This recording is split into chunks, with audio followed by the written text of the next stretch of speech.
മേയറായി രാജേഷിനെ തെരഞ്ഞെടുത്തിരിക്കുകയാണ്. ആശാനാഥാണ് ഡെപ്യൂട്ടി മേയർ. വി വി രാജേഷിനെ തിരുവനന്തപുരം മേയറാകുമെന്ന് BJP ഔദ്യോഗികമായി ഇപ്പോൾ പ്രഖ്യാപിച്ചു കഴിഞ്ഞു.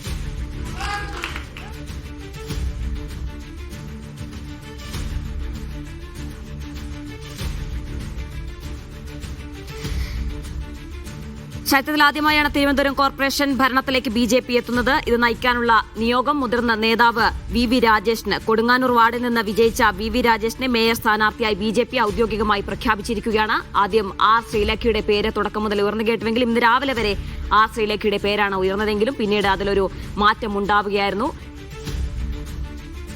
ആശാനാഥാണ് ഡെപ്യൂട്ടി മേയർ സ്ഥാനാർത്ഥിയായി തെരഞ്ഞെടുക്കപ്പെട്ടിട്ടുള്ളത്. ഔദ്യോഗിക പ്രഖ്യാപനമാണ് BJP ഇപ്പോൾ നടത്തിയിരിക്കുന്നത്.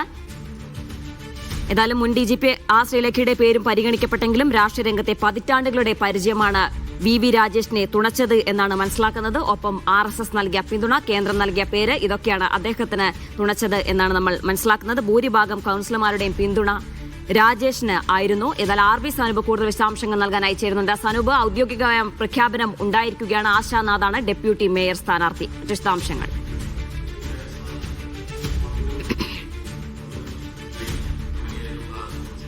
അനിശ്ചിതങ്ങൾക്ക് അവസരം ആയിട്ടുണ്ട്. ഇപ്പോൾ തിരുവനന്തപുരം കോർപ്പറേഷന്റെ മേയർ സ്ഥാനാർത്ഥിയായിട്ട് BJPക്ക് വേണ്ടി മത്സരിക്കുന്നത് വി രാജേഷാണ്. വി രാജേഷ് നേരത്തെ പൂജപ്പുരയിൽ കൗൺസിലറായിട്ടുണ്ട്. BJP തിരുവനന്തപുരം മുൻ ജില്ലാ അധ്യക്ഷനാണ്. നിലവിൽ BJPയുടെ സംസ്ഥാന സെക്രട്ടറിയുമാണ്. അവസാനം ഒരു പേരിലേക്ക് എത്താൻ വേണ്ടി ഇപ്പോൾ BJPക്ക് കഴിഞ്ഞിട്ടുണ്ട്. വലിയ അനിശ്ചിതത്വമാണ് നേരത്തെ ആര് മേയറാകും എന്നുള്ള കാര്യത്തിൽ തിരുവനന്തപുരം കോർപ്പറേഷനെ സംബന്ധിച്ചിട്ട് ഉണ്ടായിരുന്നത്.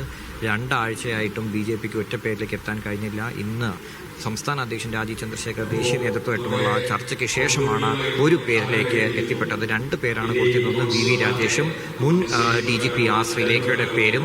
ഇപ്പോൾ ഏറ്റവും ഒടുവിലായിട്ട് വി രാജേഷിനെ തന്നെ മേയറാക്കാൻ വേണ്ടി തീരുമാനിച്ചിട്ടുണ്ട്. RSSന്റെ കൂടെ പിന്തുണ വി രാജേഷിനായിരുന്നു. അതുകൊണ്ട് തന്നെയാണ് വി രാജേഷിന് നറുക്കു വീണത്. ഡെപ്യൂട്ടി മേയർ സ്ഥാനാർത്ഥിയായിട്ട് ഇപ്പോൾ BJPക്ക് വേണ്ടി മത്സരിക്കുന്നത് ആശാനാഥാണ്. ആശാനാഥ് നേരത്തെ മുൻ കൗൺസിലറായിരുന്നു. ഇപ്പോൾ കരിമം വാർഡിൽ നിന്ന് മത്സരിച്ച് ജയിച്ചതാണ്.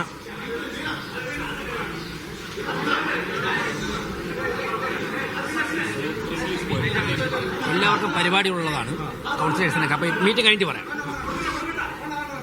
ഒരുമിച്ച് മീറ്റിംഗ് കഴിയട്ടെ. ഞാൻ പറയാം. കൗൺസിലേഴ്സിനൊക്കെ പരിപാടിക്ക് ബിസിനസ് ആയതുകൊണ്ട് അതൊരു അരമണിക്കൂർ നാം പോകണം. ഇത് കഴിഞ്ഞ് ഞാൻ പറയാം.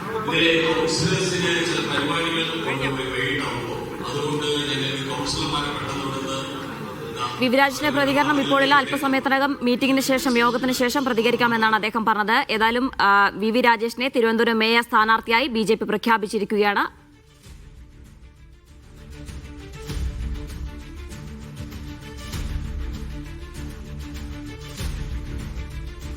ഡെപ്യൂട്ടി മേയർ സ്ഥാനാർത്ഥി ആശാനാഥാണ്. സനൂപ് തുടരുന്നുണ്ട്. സനൂപ്, ഏതായാലും വി രാജേഷ് ഇപ്പോൾ പ്രതികരണത്തിനില്ല, പിന്നീട് പ്രതികരിക്കാമെന്നാണ് പറഞ്ഞത്. ഏതായാലും ഏറ്റവും പ്രധാനപ്പെട്ട കാര്യം ഈ വിഷയത്തിൽ എന്ന് പറഞ്ഞത് ആ ശ്രീലേഖയെ പരിഗണിച്ചില്ല, അല്ലെങ്കിൽ അവരെ തഴഞ്ഞു എന്നത് തന്നെയാണ്. ഇനി എങ്ങനെ അവരെ അനുനയിപ്പിക്കാനായിരിക്കും നീക്കം, ഏത് മണ്ഡലം നൽകി അനുനയിപ്പിക്കാൻ കഴിയുമെന്നാണ് BJP പ്രതീക്ഷിക്കുന്നത്. ഇനി അത്തരത്തിലുള്ള ചർച്ചകളൊക്കെ എങ്ങനെയായിരിക്കും?